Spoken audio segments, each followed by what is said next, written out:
Welcome to Love You a Brunch, the podcast for foodies and for those who'd rather be brunching. I'm Jodi Stapler. Today on Love You a Brunch, we're going to talk to Amy Kimoto-Kahn, blogger of Easy Peasy Japanesey and cookbook author of Simply Ramen. She'll tell us about her family history, how she got into writing her cookbook, her trip to Japan, and how we can bring Simply Ramen into our family's lives. So stick around. I'm Jodi Stapler. Join me on Love You a Brunch. Well, today I am talking to Amy Kimoto-Kahn. She is the author of a new cookbook called Simply Ramen, a complete course in preparing ramen meals at home. Hi, Amy. How are you? Fine. How are you doing? Doing pretty good. How's the weather where you guys are? You're in California, right? I'm in Mill Valley, which is just north of San Francisco in Northern California, and it's been rainy. We have been getting great snow up in Tahoe, but it's been kind of doom and gloom for the past week or so. So we're ready for some sunshine. Yeah, we've been dealing. I'm in Pennsylvania, so we've been dealing with a lot of strange weather. It'll snow one day, the next day it'll be warm, but today it is a nice 71 degrees, and I have my windows open, so it's beautiful. That's perfect. Yeah. So tell me a little bit about yourself. Well, I was born and raised in Southern California in Orange County in a town called Fullerton, and I'm the youngest of three. I have an older brother, Scott, who's 4 years older than me, and an older sister, Kathleen, who is 6 years older than I. So I am the baby of the family and certainly get treated that way. And we are fourth generation Japanese Americans. My mother and father were born in America. Basically, most people know what that means, but, you know, it was my great-great-grandfather who moved here, was the first to move to the United States. So my great-grandparents, my great-grandparents, I just want to make that right. And, you know, both my parents and my grandparents were interned in concentration camps during World War II. So, you know, it was our generation was the first to live in the United States and be here. And I was forced to go to Japanese school. I will say that I was a bit reluctant, and you know, I didn't generally speak Japanese in our home, with the exception of general food terms and kind of little sayings here and there. But you know, I really identify more with being American than Japanese. Right. But you know, we definitely ate Japanese food and learned about our culture and went to Japanese school. The Japanese gene is strong, even through the fourth generation. So, yeah. It's so hard to believe that just a generation before us that we were still interning people. Now, how old were they? They were young. My parents were, you know, I think my mom was maybe 4 or 5, and my father was older than her. I had read that one of your family members was actually fighting. In the 442nd, it was the only fighting unit in the U.S. Army that was all Japanese, made entirely of people with Japanese ancestry. So, it was my great Uncle Joe Fujimoto on my mom's side. And, yep, he was decorated, and I think the 442nd was one of the most decorated infantries in the Army. So it's unbelievable. Yeah. And it's crazy that we had the rest of his family then in these internment camps. Right. My grandmother had a sewing business on my father's side, so she sewed uniforms. That's what they had her do. Wow, what a history. I hope that you have all of this written down somewhere for your children. I do. I interviewed my grandmother when I was in junior high school. I interviewed her, and my mom has a cookbook, actually, that she sells at the Japanese American Museum in Los Angeles. And so, I think that my children don't know enough about the history. I need to do better. Right. Well, your children are still pretty young. You have time. They are 9, 7, and 3. So I've got my hands full still. Okay. You started out with a blog, is that right? I did. I started out with just kind of wanting a way to let my friends and family know about the easy Japanese recipes that I was cooking on a daily basis for myself and my family. And I have a marketing background, so I was doing a lot of work in social media at the time and was going to like blog her conventions and kind of just thinking, you know, I had thought maybe one day I'll have a cookbook, and I thought it would be a good idea also to start a blog to just develop a platform that would help me later. And so that's kind of why I got started. But, you know, I never did advertising on my blog, or I still don't. You know, it wasn't ever an income generating thing for me. It was more just a way for me to share my recipes with people, because I would often be asked when I made things, you know, what's the recipe? No, it's a great website. So if anybody is out there, want to go and look at it, it's easypeasyjapanesey.com. That's right. You have some great recipes on here, and I'm not sure if there's a link to your video on here if I went to YouTube and saw that, but you have a video of you showing how to do things. Yep, that's on the sidebar on my website. But yes, I had a professional videographer come to the house and just film me making rice and roasting seaweed on the gas stove, and kind of make your own sushi night on the video. So that's probably one of the most requested kind of recipes that I bring to people's homes, or I make at home, is kind of a make your own sushi night. And we call it our version of taco night because, yeah. you know, I roast seaweed, and then I salt it and oil it, and I cut it into fourths, and we kind of use it like a taco and fill it with whatever we want. And so that's what we do. Right. No, that sounds great. Now, how did you get your kids to eat? Well, I guess they've always grown up eating it. Yeah, I would say that, you know, I grew up eating Japanese food a lot.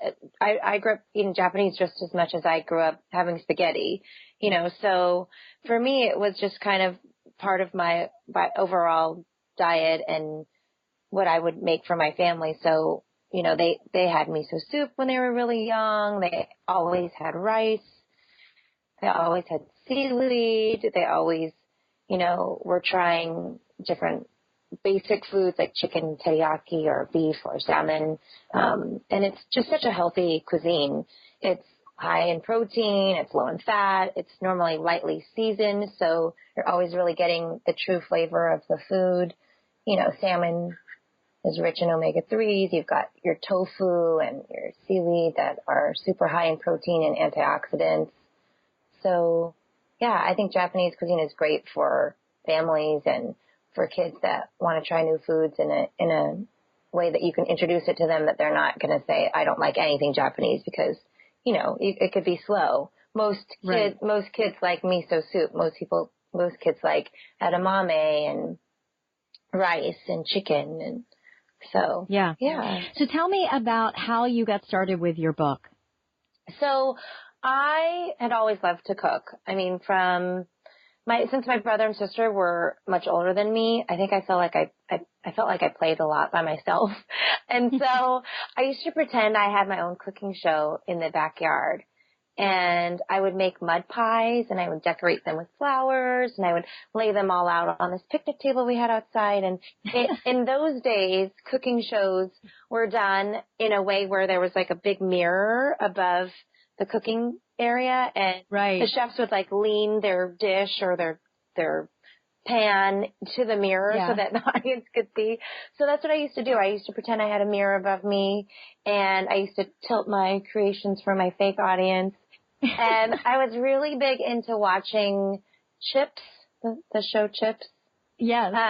So I would always pretend that Paunch was my like sushi, because I thought he was so cute. And so I feel like, you know, really it was, I don't know, I was probably 7 or 8 when I was Paunch which one was Paunch? The darker haired one. No. Oh, okay. See, I wasn't allowed to like him. I had an older sister. She liked him, so I had to like the blonde. Oh, okay. Well, maybe I was attracted to dark haired men from an early age, but I guess I have a type. But my husband has darker hair. But so that's I really love cooking from pretty young, and I used to always just kind of help my mom in the kitchen. She used to show me all kinds of her tricks, like how to use a knife, how to cut against my knuckles so that I didn't cut myself, how to measure the water in your rice in the rice cooker just with your thumb. She used to say, just measure the water up to your first knuckle, and that's what you do, no matter how much rice. Wow. So you have to try that because it definitely works. So what do? You stick your finger in? I wash my rice. So I have a Japanese rice cooker, which I highly recommend anyone getting. But even if you're doing it, I haven't tried it on the stove, but I've only used a rice cooker for this. So I clean my rice, I empty all the milky water out, and then when it's all clear, I then cover my rice only up until my first knuckle. So if my thumb were resting on the top of the rice, I measure it up to the first knuckle of my thumb. Okay. And then that's how much water I use when I... Wow, what a great tip. It always comes out. It's great. But, I had cooked for friends and boyfriends all through college, and then had kids, and then I started working at Pottery Barn Kids, and I started seeing all these cookbooks come in that were really family friendly, and I just started to kind of peruse through them, and I kept seeing an editor in the back of them that was pretty common. And I sought her out because I thought, well, if I want to do this, if I want to write a cookbook, then I need to have some representation. I need someone to help me that knows how it's done. And so I looked her up online. Her name's Laurel Lay.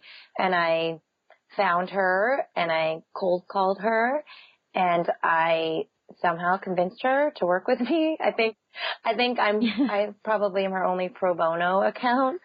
She was like, when I have free time, I'll help you. But, so it's kind of 5 years later that we finished this proposal that I had talked to you about before that was really focused on Japanese American family cooking. Right. So then she introduced me to Leslie Joneth, who packages books for Connected Dots Media. And when we were finished with the proposal, Leslie said that she would distribute it to publishers for the length of a year. And that after a year's time, if no one was interested, then that's all the time that she would be giving me. So it was a little nerve-wracking, but, I had worked so hard on that. I thought, wow, I hope something works out. Yeah. And it did, and I'm really happy about it. And, it was like birthing a baby.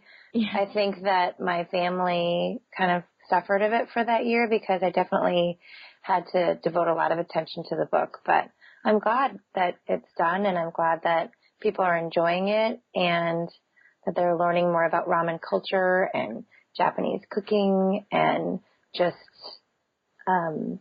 advice for people that are thinking about publishing a book. It's definitely a passion project.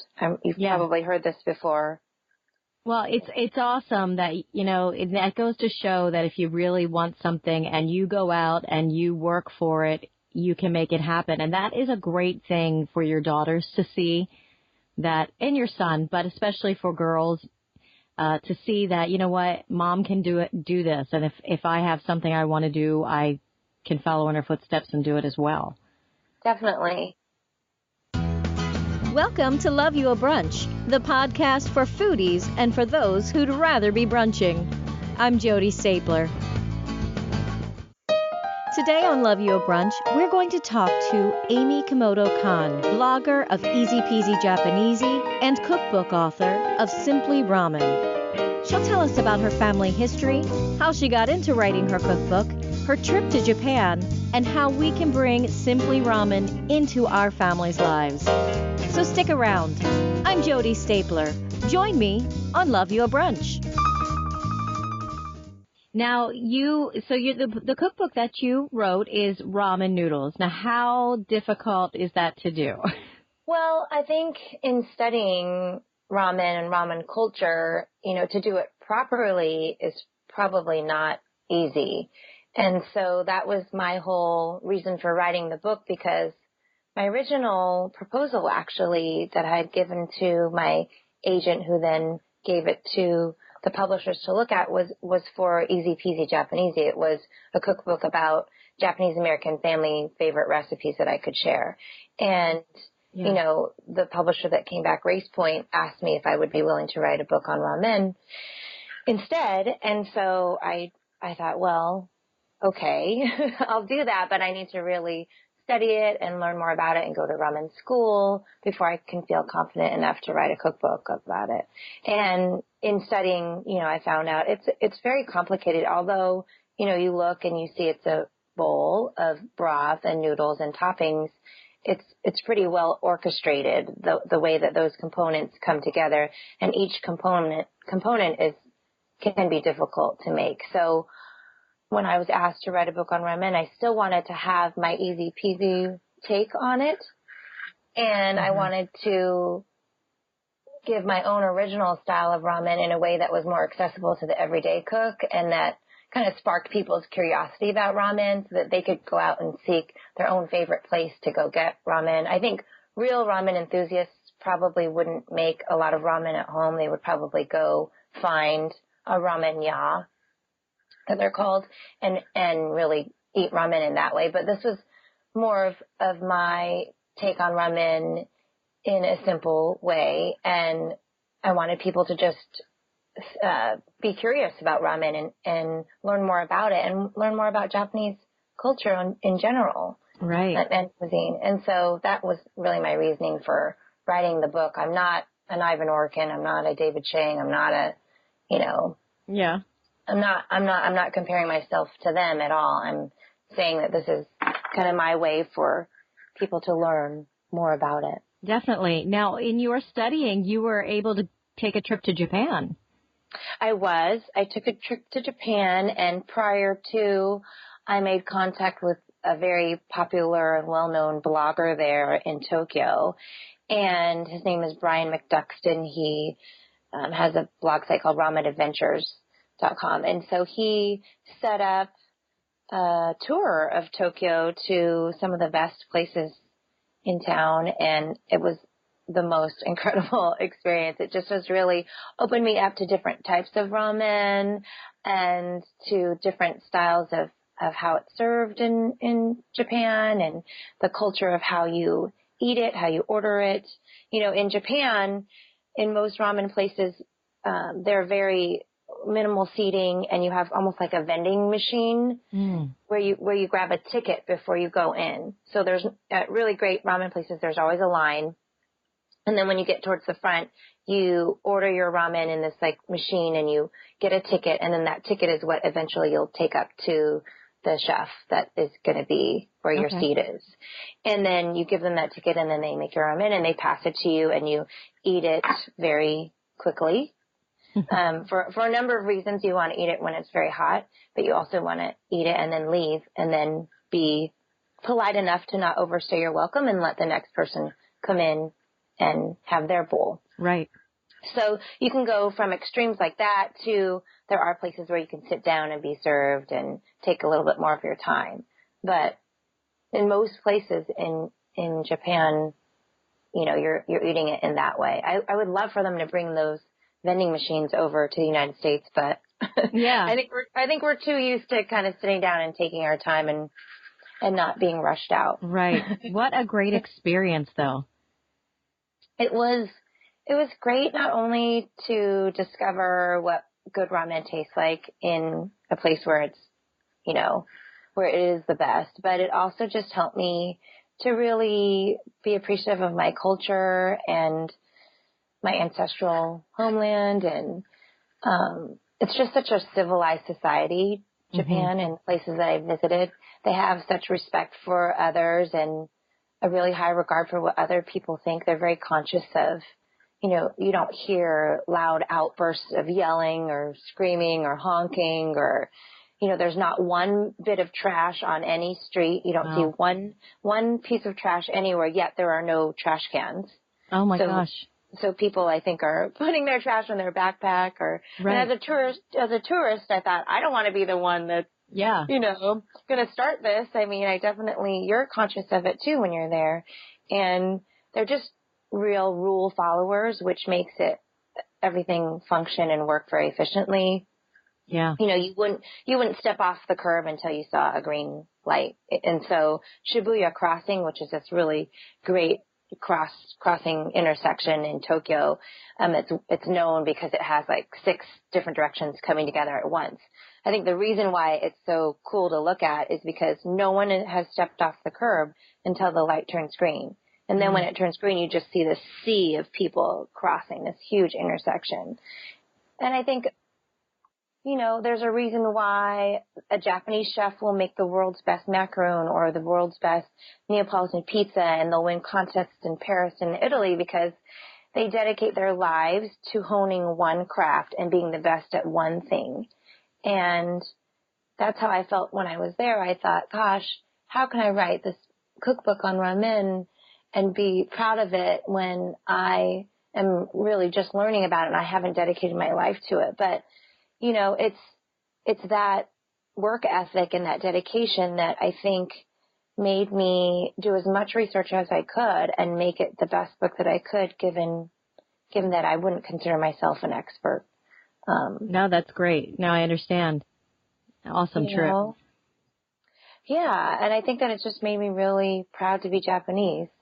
And I was a little terrified, actually, to go there because in preparation for the trip, my family had said, you're Japanese, you're not half Japanese, you're 100% Japanese, and they will know that, and it would probably not be a good idea to try to speak Japanese if you're going to do anything, just speak English. Mm-hmm. And I thought, okay, I know a little bit, very, very little, so I'm just going to speak back in Japanese. And I was traveling with 2 of my friends, one of whom was Caucasian.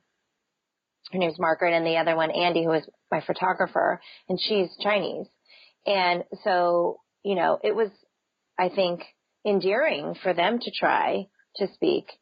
Oh, that's what I thought it would be like. And so when I got there, I just really tried to say as little as I needed to.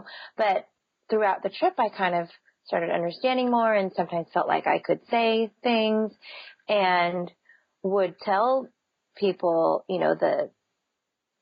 just like our tour guide or like people working at the hotel, I would say, yeah, I am Japanese. My maiden name is Kimoto and my middle name is Mariko and I'm a Yonsei.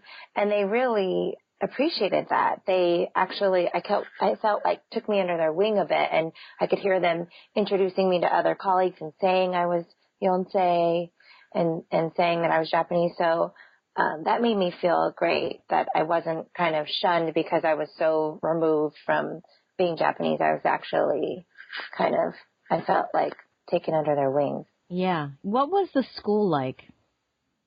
The school was pretty high intense. So the school is normally open to more than one person coming at a time, but for our purposes, they kind of made it a closed session just for me, which was wonderful. So I got to answer as many questions, or ask as many questions as I wanted. I got to record as much as I wanted on my laptop and take as many pictures as I needed to.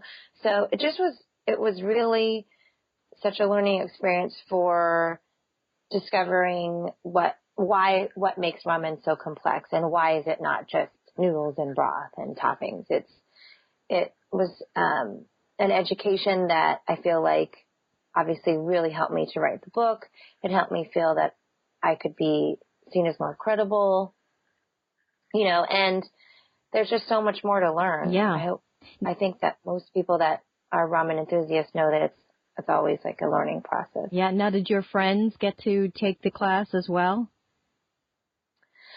My one friend Andy came to photograph. Okay. So she was there with me and she learned as well. Yeah. So the 2 of us definitely had a great time. Yeah, what a fun trip. We got to eat what we had made, and I think what was helpful too in a class like that, where it was a real master class, was that they knew that my intention was to write a book and to have what I was converting their recipes to at home be more accessible for the home cook. Mm-hmm. So, they would say, like in a restaurant, you would use this amount, but here you could use, a pressure cooker. You can use, a smaller pressure cooker. You can use these ingredients. So it was really made me think that if they were going to make it at home, this is what they would have done. Right. And so that was super helpful. Very cool. Yeah. Now, you were talking about the health benefits of Japanese food, and that's obvious. But okay, so how different with like the homemade ramen, or am I saying it right? Ramen, as opposed to those little packs that college students love to eat. Right. Well, I think we've all had them. I mean, there's there's nothing wrong with eating those. We've all had them. I think that, obviously those little packets of flavor are super high in salt and a lot of things that you probably don't want to eat. I have no qualms against taking that out and using the dried noodles in one of my recipes. I mean, if that's what you need to do to make dinner for your family quickly, then I say go for it. But I think in my cookbook, I also give alternatives to making fresh ramen noodles at home. I think that, most people maybe don't have time to do it, but one of the great parts about ramen and what my cookbook kind of talks to is that you can make a lot of these different components ahead of time. So you could take a rainy day and make a big batch of noodles and freeze them in individual portions, or you could go get fresh noodles. We have a great place in Japantown where I go and I'll get fresh ramen noodles and bring them home, or you could, use the dried packaged noodles. You could use, things that you find in the grocery store too. A lot of there's gluten-free alternatives. I keep getting asked about what's the best gluten-free ramen noodle alternative. So they're definitely out there. You don't have to make that from scratch. And then you can make a lot of the other components of it from scratch as well. You could make my shio, which is the salt-based ramen, and my miso, which is the fermented soybean-based paste. They are kind of a sort of paste that you would combine with your own bone broth or stock at home, so that it can kind of be made in an instant, and then if you have your store-bought noodles, or if there's your noodles, there's your broth, and then you have your toppings. So you could make half-cooked eggs and keep those in the refrigerator. You can do that ahead of time. You can chop up any kind of green. You could do green onion. You can do, arugula. You can go to an Asian market and find some sort of Asian green that you can put in there, Brussels sprouts even. You can do anything you have at home to add some color and some green to the top. And, you don't have to follow my recipes to the T. You can kind of get inspired by them and then create your own. Yeah. Miso, is that vegetarian? Yes, it's fermented soybean. Okay. So, but my miso-based recipe has pork in it. Okay. So most of my recipes have, some sort of, except for the shio, the salt-based. You could do that and have that be vegetarian. Okay. But most of them, there's 3 components of ramen. So they're normally, they call it a tare, which is like a highly packed flavor base. Mm-hmm.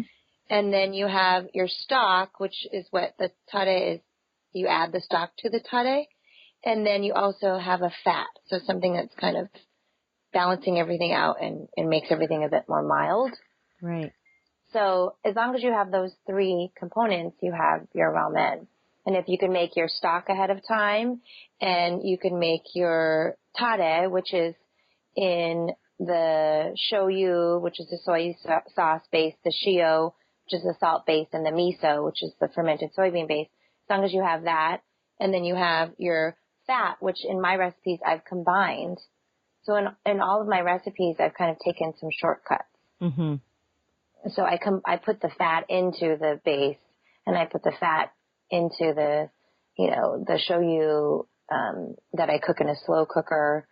So I think that I'm just trying to simplify the process a little bit. Right. Now I'm looking here at the bases. I guess I'm not going to say. Tonkotsu. There you go. Tonkotsu. And yes. Here it says chicken feet and pork knuckles. Now, can people use other things if they have an aversion to chicken feet or things like that? Well, I would say that the tonkotsu base is all drawn from the melting down of bones. Mm. So you're getting a lot of the collagen and the health from the bones melting and almost turning it into this like unctuous gravy. Mm-hmm. That can only be done by using some sort of animal bone. Right. So maybe chicken legs or something like that, maybe? Yeah, you can use any kind of bone that has, that's coming from an animal. Tonkotsu, in my opinion, can't be made in a vegetarian style. Right. But that's really like the holy grail of all of the broths, because that's the one that's slow cooked over time. I use a pressure cooker to cut down on that time. Mm-hmm. And that's how I was taught at ramen school. So, it develops this kind of white color from all of the bone being melted down. Mm. But I would certainly say that if people can't find chicken feet or pork knuckles or trotters, I think that in most places it might be a far drive, but you could find an Asian market that would be able to order those for you, or even higher end markets like Whole Foods or, those types of markets. They might be able to order that for you. Yeah, and probably even some of the smaller grocery stores, if you ask the butcher section to hold those back for you, they probably would do that for you. Definitely. Yep, I've ordered them before. Yeah. Oh, yeah. Now, tell me how your normal ramen night for your kids go. I had some frozen tonkotsu soup in the freezer, and I had some of my miso paste in the freezer that I had made. And so I took those out the other night. I had some frozen fresh ramen noodles, and I did a little combination of tonkotsu and miso base with some stock. So I kind of combined. You can do that people often do that. They'll make a base that has tonkotsu and shio and miso, or spicy miso and a tonkotsu. So having those 4 categories doesn't limit you to only having them separately. And there's more categories. There's a tori paitan, which is like a solely chicken-based stock that's made from cooking down only chicken bones. So, there's all these different types of varieties. But so on a night for me and my family where I need it to be done kind of quickly, I took that out. I put that all together. I had that simmering on the stove until everyone was ready to come to the table. And I just made some half-cooked eggs. I didn't marinate them in any sort of flavoring. I just made half-cooked eggs. I can make those in 6 minutes. And then I put some fresh spinach on, and I had some sukiyaki meat that I just kind of over the saute pan just sauteed really quickly with some teriyaki sauce. And I put all of that on top, and the kids loved it. So. Yeah, the book is wonderful. You have every kind of ramen you can think of: pork, chicken, beef, seafood, spicy, vegetable. I've got to think this has got to be a very healthy meal for a family to eat. Definitely. I mean, I think that bone broth is kind of, people are discovering more and more the healing components of that. And I think that the toppings that you choose can always be really healthy. The night that I made it for my kids, I actually also tried out some gluten-free noodles that someone had given me at the fancy food show in San Francisco, and they were great. They're great. So you can even have gluten-free noodles and make it even more healthy, but, a little bit of carbs isn't going to hurt you. No, right. And there's nothing like homemade, real ramen noodles. I have a 7-year-old daughter. She would eat the little packages for every meal if I would allow her to. But if I can make this healthier for her, she'd be happy, I'd be happy. When people ask me, what first recipe should I start off with, I always say the miso base, because it's fairly easy. You can get all of the ingredients that are listed from a grocery store, and then obviously one that might have a Asian section. There's a couple ingredients but I know that I can get all of that at my local grocery store. And people have done that, and they've made it, and you have this, like I said, this paste where you're combining 3 tablespoons of this miso base with every 1 cup of either bone broth or stock that you either make or buy. And so that is pretty much in an instant. You can have that any night of the week. And then if you wanted, you could just use, the instant packaged noodles and make that for your daughter. and you could have that once a week, and it really wouldn't be that bad for her because she's getting a lot of salt from this packet.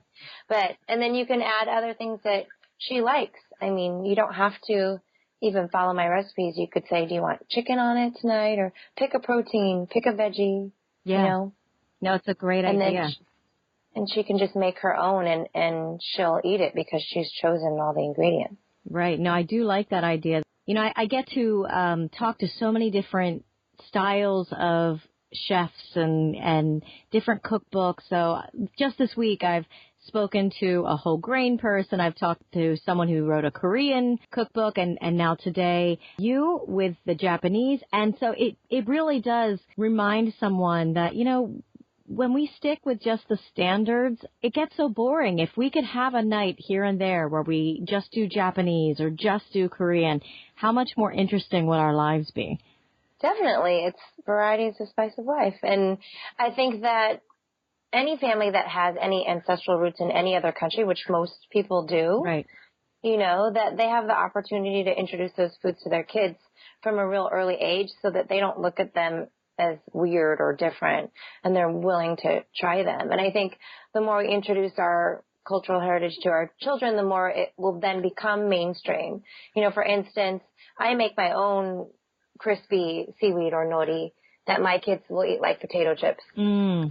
But you see those seaweed packs all over the place now. You see them at Costco, you know, you see them everywhere. And when I was younger, you really didn't see that. Right. So I think that it's happening. People are eating and trying more, and it is becoming more mainstream, but we need to keep that focus and try new things all the time. Definitely. Yeah. So I will be having a local book signing at the Depot in Mill Valley on Saturday, April 2nd. I will also be having a book signing on Saturday, April 23rd at the Kinokuniya bookstore in Japantown in San Francisco. And sometime before Mother's Day, I will be doing a cooking demo at Williams-Sonoma in Corte Madera and selling my books and signing them there as well. So hopefully you guys can make one of those if you're in the area. Yeah, great. And will you have these events on your website as well? I will. I'll have those all listed on my website on the sidebar. So if you forget or don't write them down, then they'll be right there. Okay, great. Thank you, Amy, so much for joining me today. Please, everyone, go out and buy Simply Ramen, a complete course in preparing ramen meals at home. It's a great book, and it's so exciting that you get to delve into this. And also check out easypeasyjapanesey.com. You know, it's great for a family with kids. Yes. Thank you so much, Jodi. I had such a good time today. I want to thank Amy Kimoto-Kahn for joining us today and sharing with us her experiences, as well as telling us about her book, Simply Ramen. Make sure you check out her website at easypeasyjapanesey.com. If you'd like to find out more information, you can feel free to visit our website at loveyourbrunch.net. Also, thank you for tuning in to Love Your Brunch. If you enjoy listening to our podcast, please subscribe, leave us a review, and join us on our Facebook page, Twitter, and Instagram at Love Your Brunch. If you have a question or comment, you can email me at jodi@loveyourbrunch.net or Skype us at Love Your Brunch Podcast. Also, visit our website at loveyourbrunch.net for any information about our episodes. Join us again next week. I'm Jodi Stapler, and Love Your Brunch.